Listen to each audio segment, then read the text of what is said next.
बहुत समय पहले की बात है। एक राज्य में एक राजा रहता था। वह बहुत घमंडी था। राजा को अपने धन, शक्ति और बड़े बड़े महलों पर बहुत अभिमान था।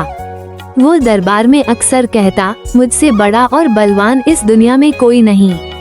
सभी दरबारी डर के कारण उसकी बात मानते और उसकी झूठी तारीफ करते। एक दिन राजा शिकार पर निकला। जंगल में रास्ता भटक कर वो अकेला रह गया। प्यास और भूख से उसका हाल बुरा हो गया। तभी एक छोटे से गांव का बालक उसे मिला। वो साधारण कपड़ों में था, लेकिन चेहरे पर मासूमियत और आत्मविश्वास झलक रहा था।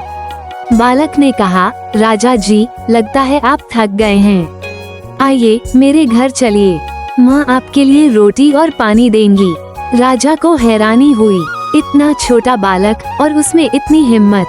राजा उसके साथ उसके झोपड़े में गया।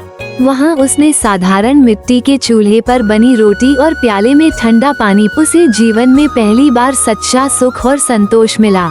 बालक की बात। रात को बालक ने राजा से कहा, राजा जी, बड़ा वो नहीं होता जिसके पास सोना चांदी हो, बड़ा वो होता है जो लोगों की मदद करे और उनका दिल जीते। राजा का परिवर्तन। राजा ये सुनकर चौंक गया। उसे एहसास हुआ कि उसका घमंड ही उसकी सबसे बड़ी कमजोरी है। अगले दिन जब वो महल लौटा तो उसने अपना व्यवहार बदल दिया। राजा का परिवर्तन। राजा ये सुनकर चौंक गया। अगले दिन जब वो महल लौटा तो उसने अपना व्यवहार बदल दिया। अब वो प्रजा की सेवा करने लगा, लोगों की बातें ध्यान से सुनने लगा और सच्चे दिल से उनकी मदद करने लगा। राज्य